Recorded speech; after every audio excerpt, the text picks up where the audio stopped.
Welcome back to Lit Snippets, you guys. It's time for another deep dive, and this time we're taking a look at the Courting of Bristol Keats. Ooh, I really enjoyed this one. I thought it was a fun mix of fantasy and mystery. Yeah, it's got kind of a unique premise too, right? Like you've got Bristol, our main character, who's searching for her missing dad. Right, and she ends up getting pulled into this whole other world called Elphame. Oh, yeah. And that's where things get really interesting, Yeah, because time moves differently in Elphame. exactly. Like years can pass there while only a few months go by in the human world. It's kind of like Yeah. yeah, but like a little more grown up, maybe even a bit unsettling. Definitely unsettling, especially when you consider that whole thing with the magical tick living under Bristol's skin. Oh, yeah, that was creepy. It's like she's carrying around this hidden burden, this constant source of tension. It makes you wonder what it symbolizes, right? Like, is it just a physical threat, or is it something more? I think it's definitely more. It adds this whole other layer to the story, and it keeps you guessing about what might happen next. For sure. But you know what I really appreciated about this book? Even though it's got all these fantastical elements, Yeah. the author Pearson still manages to ground the story with some relatable details. Oh, absolutely. Like that scene where the Fays are dealing with traffic jams on a bridge. I Yeah. mean, come on, traffic jams, Yeah. even in a magical realm. Right. It's those little touches of the mundane that make Elphame feel believable Well, somehow. totally. And then you've got Tigan the Danu King. He's this powerful, brooding figure who immediately clashes with Oh, Bristol. yeah. I love Tigan. He's like the classic, brooding hero. But there are these hints that he's not just a stereotype. Yeah, I think there's a lot more to him than meets the eye. The book hints at past betrayals and the weight of his responsibilities as king. Right. It's like his harsh exterior is hiding something deeper, maybe even some vulnerability. Exactly. And speaking of hidden depths, the villain Cormac is a total curveball. He's this Fomorian king working from the shadows. And it turns out he has a past connection to Bristol. Talk about a tangled web. It's crazy, and it really plays into that theme of manipulation and hidden motives that runs throughout the book. For sure, you're never quite sure who to trust or what their true intentions are, which makes a really engaging read. Definitely keeps you on your toes. Yeah. And then just when you think you've got things figured out, boom, we get this huge reveal about Bristol's dad. Oh my gosh, yes. Turns out this seemingly ordinary guy was actually a renowned Danu knight. Yeah. And not only that, he faked his own death and abandoned his family to be with the woman he loved. That was a shocker. Yeah, I mean, it makes you question everything you thought you knew about Bristol's father and their family history. totally. Like, was it a purely selfish act? Or was there something more to it? It really adds another layer of complexity to the story. Absolutely. And it raises the stakes for Bristol's journey because now it's not just about finding her father, but also about understanding him and maybe even herself.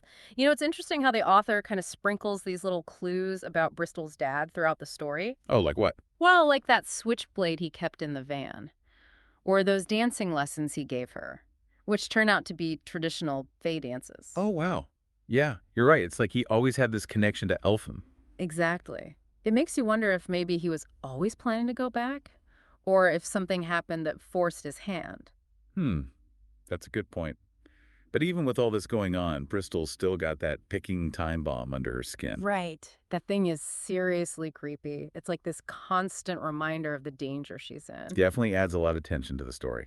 And it's not just that. There's also this whole power struggle going on between Tigan and Cormac. Oh, yeah. That showdown between them was intense. They're both so powerful. And it feels like the fate of both worlds is at stake. For sure. But it's not just a simple good versus evil thing either. Right. No. I think it's more nuanced than that. Like Tigan seems to represent hope and progress. And Cormac is all about fear and control. Exactly. It's a classic conflict, Hmm. but with a lot of gray areas in between. I agree.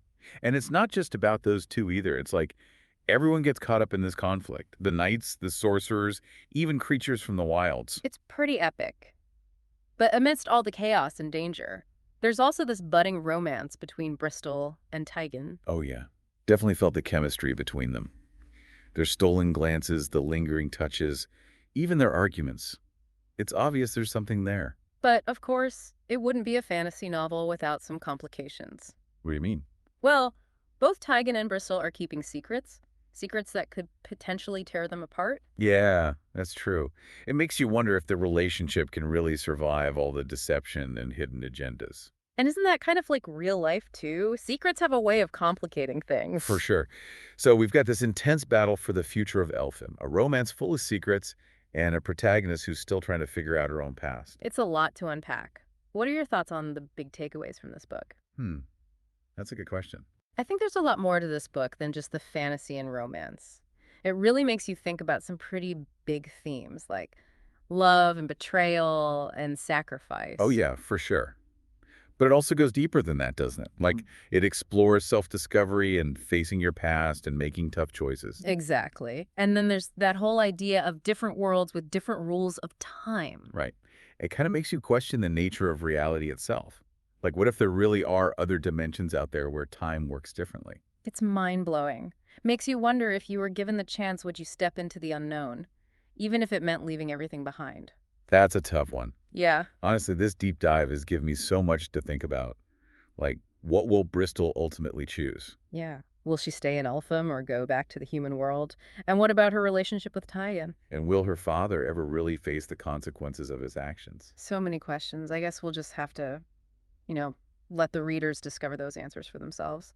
I guess so. Yeah. But that's what I love about books like this. They spark these amazing discussions and really make you think. Absolutely. So if you're looking for a book that will transport you to a world of magic and mystery, but also challenge you to think about some deeper themes, then I highly recommend checking out The Courting of Bristol Keats.